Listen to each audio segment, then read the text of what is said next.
Audio Jungle.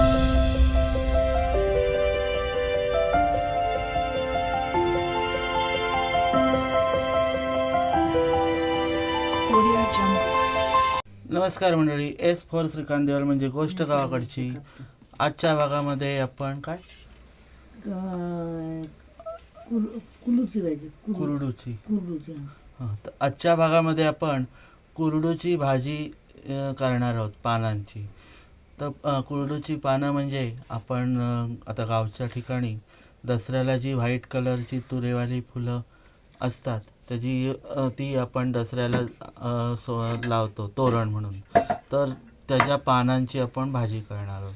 चला तर मग ती पानं कशी आहेत, ओळखायची कशी ते पण मी तुम्हाला दाखवतो. हे बघा, ही ती कुरडूची पानं बघा कशी आहेत, लांबटकी. तुरे व्हाईट आणि लालसर असे तुरे असतात, तर त्याची आपण भाजी करणार आहोत.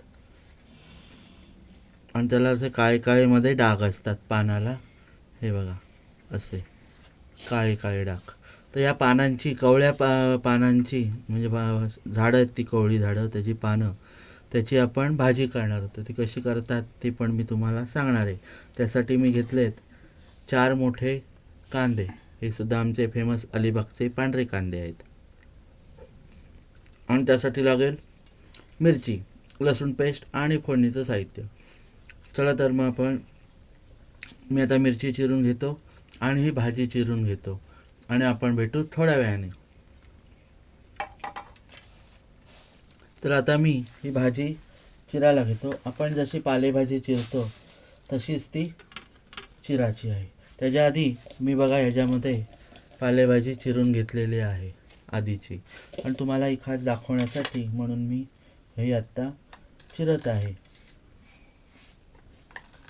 कवळे असतील तर दांडे तुम्ही त्याचे घेतलेत तरी चालणार आहे.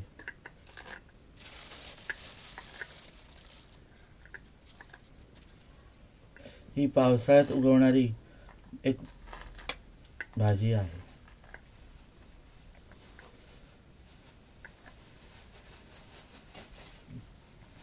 कोकणामध्ये ही भाजी पावसाळ्यात अगदी सर्रास केली जाते.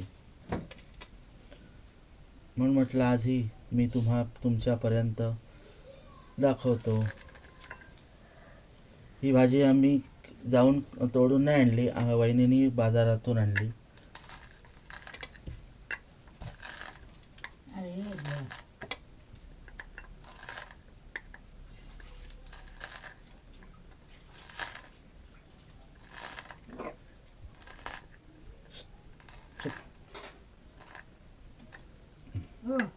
थांब. ही बघा, आता मी ही भाजी चिरून घेतलेली आहे आत्ता, पालेभाजी. आणि आता ही आम्ही धुणार आहोत आणि मग आपण किचनमध्ये भेटू. मी 2 चमचे तेल तापत ठेवलं आहे. आता त्यामध्ये मी टाकतो थोडीशी मोहरी,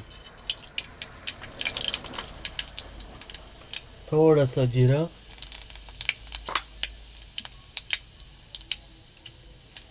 थोडासा कढीपत्ता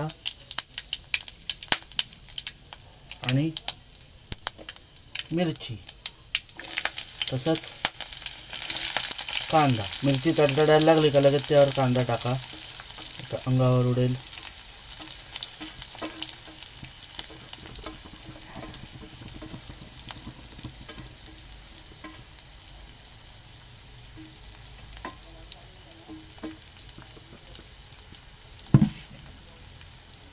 आपण जरा परतून घेऊ.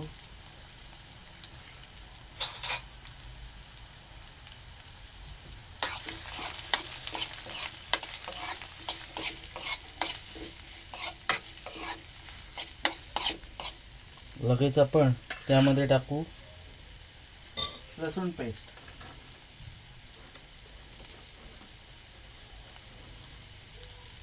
थोडीशी लसूण पेस्ट स्वादासाठी लसणीचा.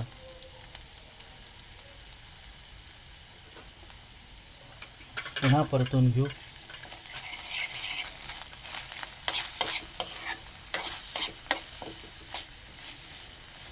आता आपण हळद टाकू. आपल्याला ही भाजी हळदीवरच करायची आहे. मिरची टाकून ओली.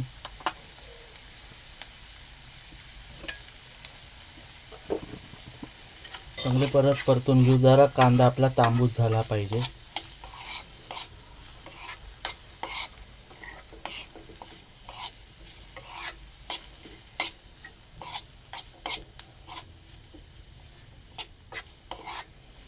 आता यामध्ये मी टाकणार आहे चवीनुसार मीठ.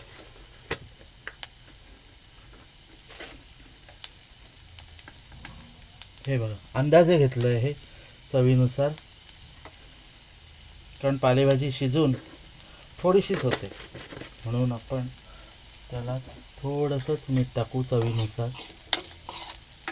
नाही तर काय होईल, पालेभाजी आपली खारट होईल. कांदा आणि मिरची शिजली का मग आपण टोमॅटो असेल तर तुम्ही टोमॅटोसुद्धा घाला.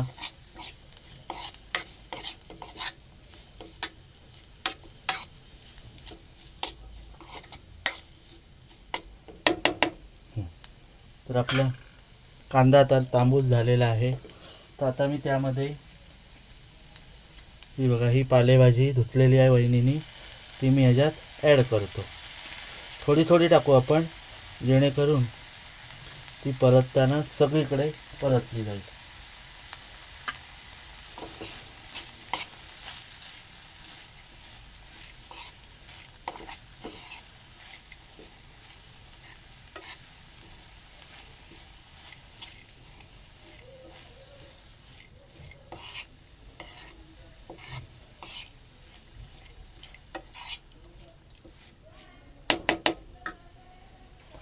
दही पण आपण ॲड करू त्याच्यात.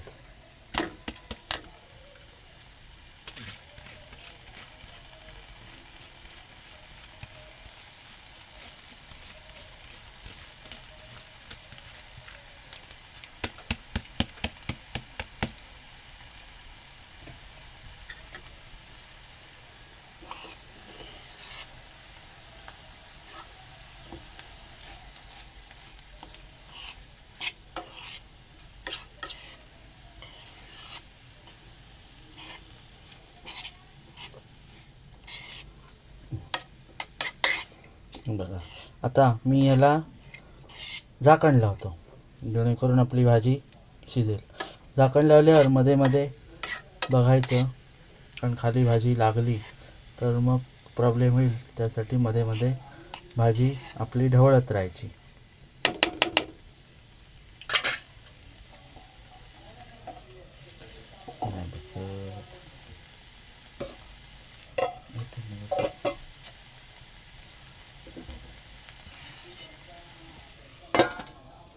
तर आता आपण झाकण ठेवलेलं आहे. आपण भेटू थोड्या वेळाने. तर मी आता झाकण खोलतो आणि आपण बघूया आपली भाजीला मी 2 वेळा ढवळलेली होती मध्ये जरा. ही बघा आपली भाजी आता तयार आहे. त्याला पाणी अजिबात घातलेलं नाही.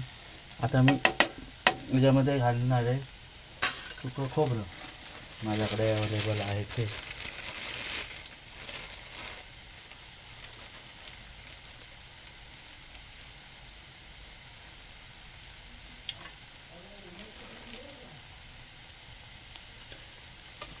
अंदाजे मी 1-2 चमचे घालणार आहे.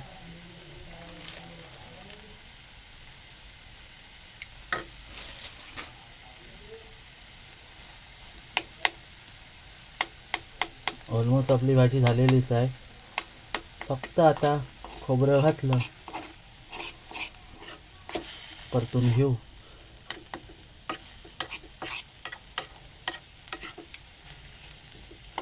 करून बघा, खूप छान लागते. माठाच्या पाल्यासारखी लागते अगदी भाजी. आणि सुगंध पण ना तसाच येतो माठाच्या पाल्यात. आता शिजले. वहिनीला मी बोललो तुला सुगंध बघ काय छान आलाय त्याचा.